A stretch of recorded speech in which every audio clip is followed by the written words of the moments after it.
le pavillon de la France.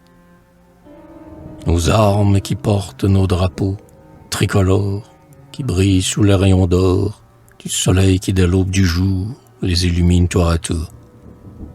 Moi je trouve que dehors, moi je trouve que ça nous endort, sous les sons de nos clairons et de nos tambours. C'est bien comme dans les petits bouts de la France.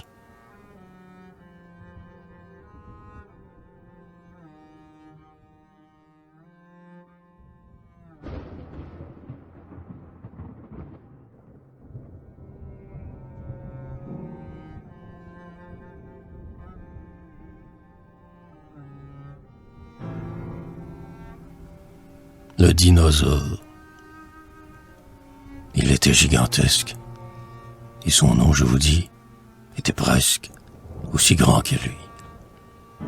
Il s'appelait Dinosaurus. Et puis, ce n'est pas tout. Il s'appelait aussi Brontosaurus. Et amphibie. Qu'en pensez-vous? Et savez-vous comment il a de ce monde disparu et que depuis ce temps, on ne l'a pas revu? C'est ce que de vous dire, il m'est venu l'idée, et j'espère qu'à me lire, vous vous amuserez. Il était bien méchant, et vous pourrez vous-même en juger. Et peut-être plus méchant que je ne le trouve, vous le trouverez même. Une fois dans un jardin, ce méchant animal était entré, où le chien était à son travail. Ce chien était le maître de la maison. Il lui dit d'une manière bien polie, « Monsieur, dont je ne connais pas le nom, vous n'avez pas d'affaire ici. » Mais l'autre se mit à rire et l'assomma. Et même il fit bien pire, il le mangea.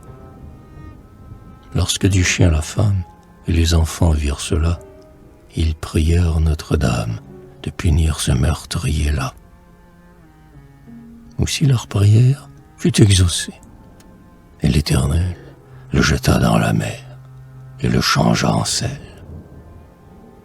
Maintenant que j'ai satisfait votre curiosité, je vais vous dire ce qui arriverait s'il n'avait cessé d'exister. Si en ce monde il était aujourd'hui, nous serions de ce monde, tous à jamais partis.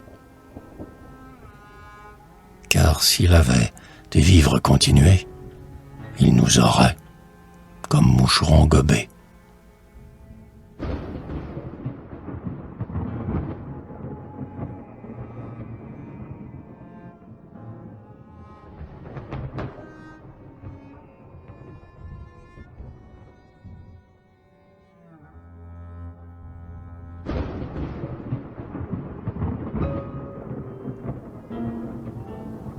Cruel.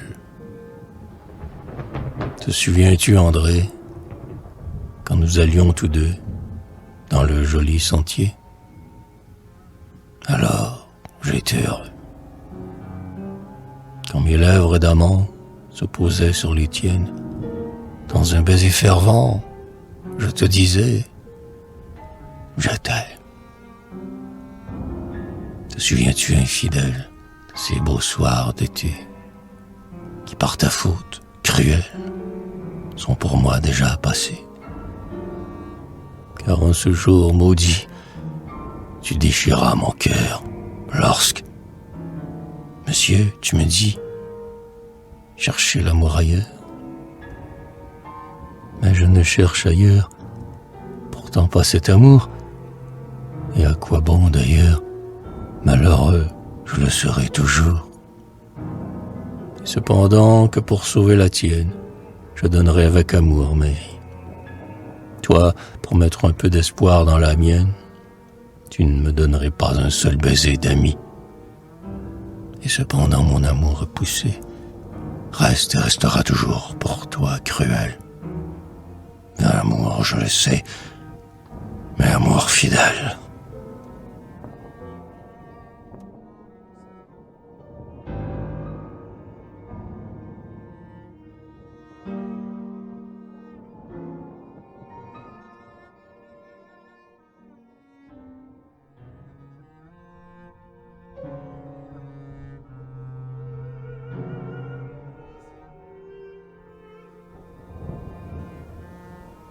Lucille, depuis que je vous ai quitté, oh, ma belle Lucille, je voudrais toujours regarder aux beaux yeux longs cils.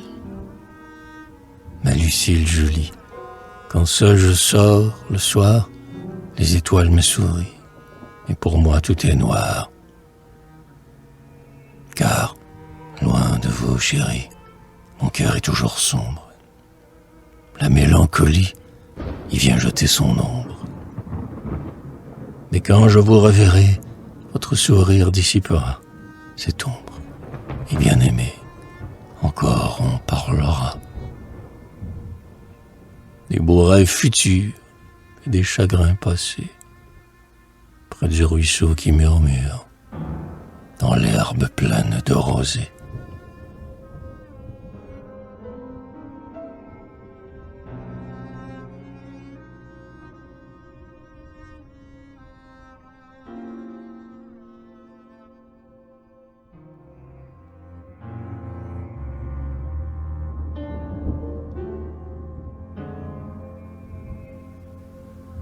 L'automne, entre les feuilles aux vives couleurs, le soleil aux rayons ardents s'émire dans le ruisseau qui pleure. Il fait danser 1000 diamants. Le moindre souffle de borée produit une superbe envolée d'or, de pourpre, de vermillon, comme un nuage de papillons. Et les feuilles ainsi emportées tombent sur la verte mousse, la couvrent de tapis colorés, des teintes vertes jusqu'aux rousses. Sous ce tapis, le petit sentier disparaît presque tout entier, comme le tapis disparaîtra sous la neige dans quelques mois. Et les oiseaux transis de froid quittent nos ramiers et nos bois et partent par la voie des airs, vont se chauffer dans les déserts.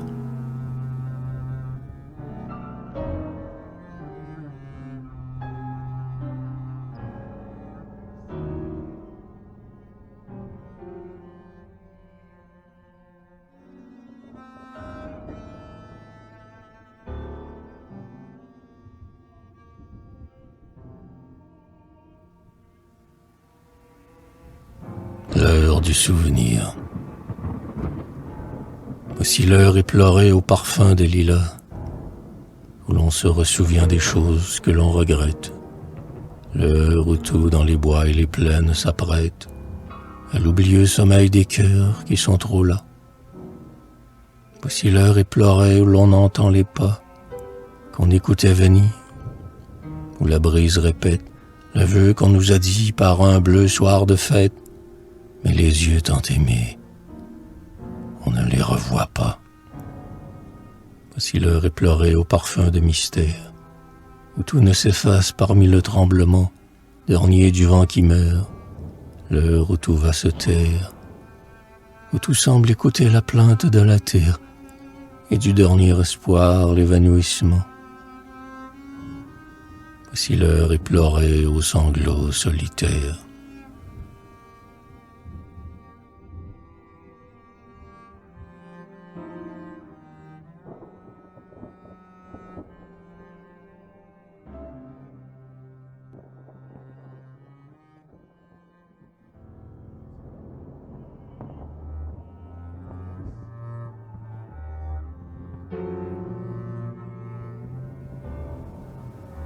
La mort du fou.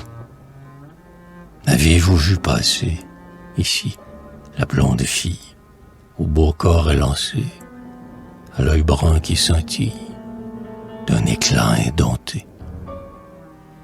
Vous l'avez vue aller, là-bas, la blonde fille, et sa leste cheville a gravi le rocher, et son corps s'est penché sur l'eau noire qui brille. Et puis s'était lancé. Ah, ah, la blonde fille. Ah, ah, son fiancé. Non, laissez-moi passer. Ah, ah, je vais aller au fond pour l'embrasser.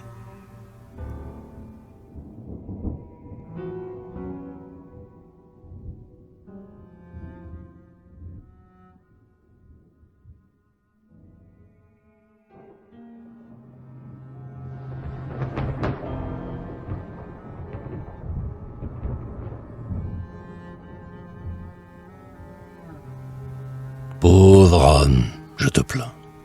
Ton talent est mal sûr pour se moquer de ceux qu'a couronné la gloire. Celui qui délirait pendant quelques nuits noires. Je suis hanté, l'azur, l'azur, l'azur, l'azur. Celui-là, je le crois, doit bien ne pas entendre tes méchants vers, tes pires proses. Oh, je te plains. Osas-tu bien lever tes yeux de rancœur pleins? Et ton regard borné osa-t-il bien s'étendre jusqu'à ce grand poète? Et l'as-tu regardé dans les yeux? Mon petit, son âme était trop belle pour que tu la comprennes. Et tu te moques d'elle, mais ta rage, petit, n'a pas su l'insulter. Il est trop grand pour toi. Cherche le moins sublime pour soulager ta bile et calmer ta rancœur. Car ta voix est trop faible et ton verbe moqueur est trop grêle et chétif pour atteindre la cime qu'il habite là-haut. Il faut t'en prendre à toi, à ta sottise, à être borné, à la pâleur, à ton cœur indigent de beauté, sans ardeur, que celle qui s'efforce avec son souffle froid d'insulter aux élus que le ciel divinise. Tu fais un peu penser à quelque enfant chétif qui de son bras mal sûr lance des cailloux gris pour tuer le soleil. Ainsi, dans leur sottise, les mots vils et petits que tu lances en l'air, n'atteignant pas le Dieu tout au haut de l'éther, retombent sur le nez piteux de ta bêtise.